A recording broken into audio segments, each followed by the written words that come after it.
3 एकर चाष जमीर धान बिड़ा को दड़ी चकटी नष्ट करदेले जंगली हाथी। मुंडरे हाथ देले चाषी।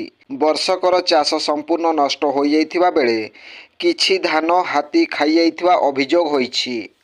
अभियोगकारी कांगाली महापात्र केन्दुझर जिला घटगां ब्लॉक ढेंकीकोट फांडी अंतर्गत डांगुआपसी ग्रामर।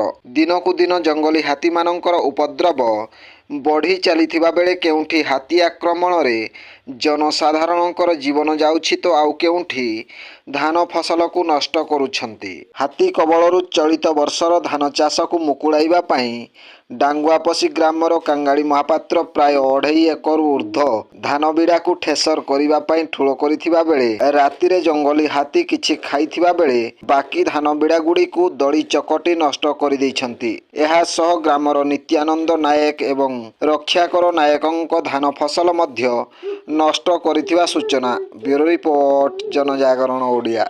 वीडियो गुडी को आपण मानकु भलो लागुथिला हम चैनल को सब्सक्राइब करिवा सह लाइक शेयर करिवा को भूलंतु नाही।